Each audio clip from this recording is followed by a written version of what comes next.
Hello everyone. Okay, in my previous video, I have started the first chapter of entrepreneurship, and in that I have discussed who an entrepreneur is and what is the meaning of entrepreneurship and enterprise. So, and the relationship between these three also is discussed in my I discussed in my previous video. So today I am going to discuss the functions of an entrepreneur. So there the functions of an entrepreneur is divided into four. So first one is entrepreneurial function, next is promotional function, third is managerial function, and then the commercial function. So we'll start with entrepreneurial function. In this we have three: innovation, risk taking, and organization building. See, first is innovation. What is the meaning of innovation? Innovation is discovering a new method of production, or you can say discovering a new product also. Like earlier that normal television was available, then LED, LCD, so now we have a curved television. So these are inventions, or these are innovation, that is a new product, launching a new product in the market. So that is also innovation, or we can enter into a new market. Okay. So when an entrepreneur starts selling the product in a new area, in a new market, that is also innovation. So this is innovation. Now risk taking. The risk taking is an entrepreneur has to undertake the risk also. See, there are unforeseen contingencies or unforeseen situations in the future which cannot be predicted in advance, and because of the unforeseen circumstances, risk may occur. Okay, so he is a risk taker also, he is taking the risk. And then organization building. So in organization building, an entrepreneur brings together all the factors of production. Okay, this I have discussed earlier. What are the factors of production? The land, labor, capital, and entrepreneur. So entrepreneur himself, he brings all the factors of production together, and that is the organization building. Okay, so these are the three entrepreneurial function which an entrepreneur has to perform. Now the second one, promotional function. In this, first is discovery of an idea, then detailed investigation, assembling of requirement, and then financing the proposition. So what is discovery of an idea? See, there are so many ideas which is available in the market. See, you have to see the situation in the society. One of the example of this is Nirma was produced or manufactured by a person who was living in Gujarat, and he started manufacturing, making this Nirma detergent in his kitchen, and that was for poor people who cannot afford the brands that were available in the market. So he saw, he got an idea that why not manufacture a detergent which is cheaper as compared to other brands and which will be available to the people, to the poor section. Okay, so that is discovering an idea. You'll get an idea from the society, from the environment only. Then detailed investigation. Now you have to see that this product you'll be able to sell in the market or not. Whether this idea is profitable or not. You have to see the demand first. Okay, now you are going to start manufacturing a detergent for poorer section, but whether they require this or not, or they'll be able to purchase what is the demand in the market, and accordingly on the basis of demand you have to see that the labors will be available or not, then the raw materials, from where you'll get the raw materials. So you will do a detailed investigation of the idea which you have discovered. Next comes the assembling of requirement.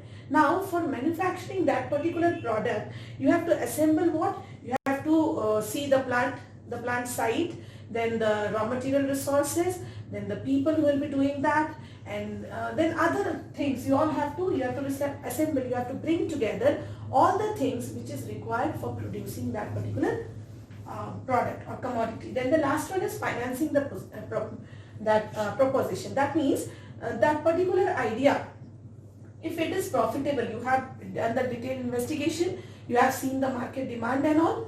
Okay, you have seen the market demand. So in financing the proposition, you have to see that from where you will get the finance.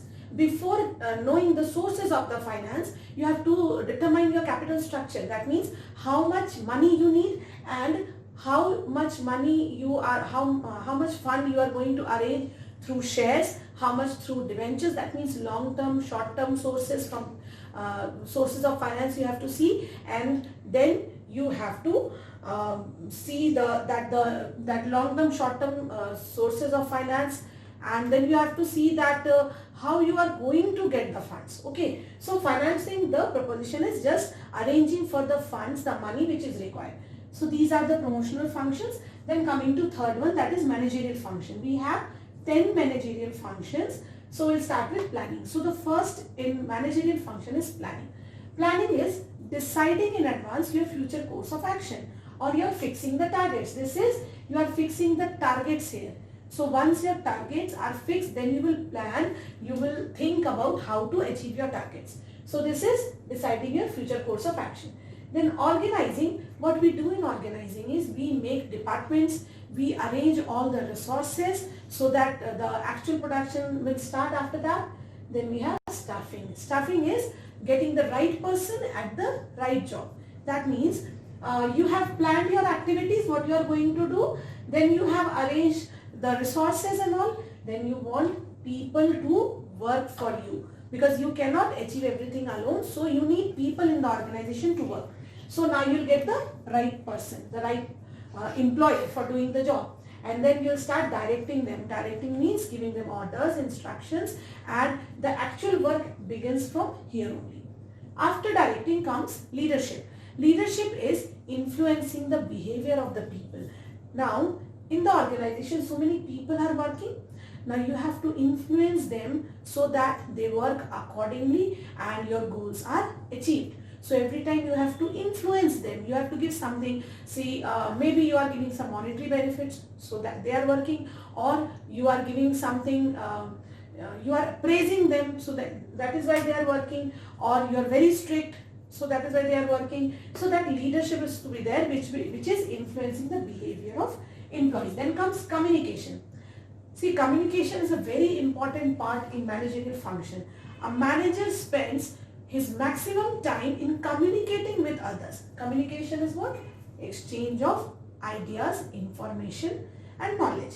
Now, a manager, he spends maximum time in communicating with others. He is not doing the work all the time. He is communicating with others. Okay, so this is a very important function of entrepreneur.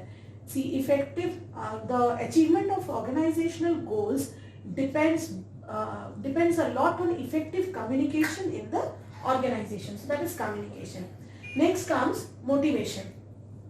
So motivation is what? Motivation is inspiring or inducing the people to do the job. Okay, now you have to inspire the people, whoever is working in your organization, the human resource, which is the most important element of an organization. So you have to inspire them, you have to always induce them to work. Okay, you do this job, okay, you are very good, so you do this job. And motivation can be negative as well as positive. Sometimes we praise the employees. Okay, you are the best employee, you are very good, you always do your job on time. So he'll get motivated and he'll start working. And sometimes for some people, we have to be very strict. Okay, I'll punish you if you're not doing this job. Then he'll start doing the job. Okay, I'll get punishment. So motivation is inducing. You can induce positively also or negatively also. So that is another function of an entrepreneur. Then comes supervision. Supervision is, see, in directing you have given orders and instruction. So you have to supervise, you have to see that whether the employees are following your orders or instructions or not, or they are obeying whatever you are saying or not. Okay, so whether the work is actually being done according to you or not, that you have to supervise, you have to see. Then comes coordinating. Coordinating is synchronizing the activities. That means the activities are to be synchronized. They are to be what should I say? See, it is just binding together all the activities. Okay, so this is coordinating. Then comes controlling. Controlling is, in planning we have set the standards that these are the targets which we have to achieve. Then in controlling we see that whether the work is done according to the plans or not. And if the work is not done according to the plan, then what will happen? We have to see how much deviation is there and then how to correct this deviation. Now suppose the planning was to produce 100 units of a particular product and the actual production was 90 units. So now you will see that there is some deviation. Now this deviation of 10 units, you have to take corrective action. What you have to do? We have to take corrective action to achieve the target of 100 units. So that is controlling. Okay, controlling the activities.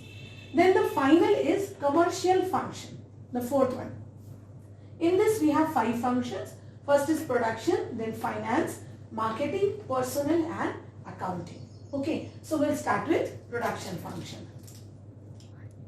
Production is the first function in commercial is production. So this is creation of goods. Okay, what we do in production? We create the goods or ancillary products or whatever it is. So it is related with creation. That means conversion of raw materials into finished goods. So that is production function. So this is the first function. Then comes finance. Finance we have already discussed here. Okay, so finance is how much fund is required in a business, and then what are the different sources from where funds will be made available in the business, and then we have to see the long term and the short term sources of finance, and this is done in that finance function. Then comes marketing. Marketing is movement of goods. So we have produced goods in this production function, then movement of goods to the ultimate consumers. The consumers are there and production is done at a particular place and consumers are scattered all over. So marketing is movement of goods from the production place to the ultimate consumer. This has to be done. This is a very important function because we get revenue from this function. Then comes personnel. Now personnel is related with staffing function. What we do in personnel, we have to recruit people. Then it is actually related with the human resource, from where you are going to get the employee for the organization. Then you have to provide them training, development, career opportunities, and then we have to give them good working conditions. Then we have to see the welfare of our employees. So this all comes under personnel. Okay. The last one is accounting. Accounting is recording of transactions. It is what? Recording of the events, the transactions. Why we record the transactions? Because at the end of the financial year, we want to know that whether our company has earned profit or loss, what is our financial position, how much assets the company is having, how much liability the company is owing. Okay, and then the financial position, that position of the company is known by accounting function. So these are the commercial functions of an entrepreneur. So overall, these are the 4 important functions which are performed by an entrepreneur.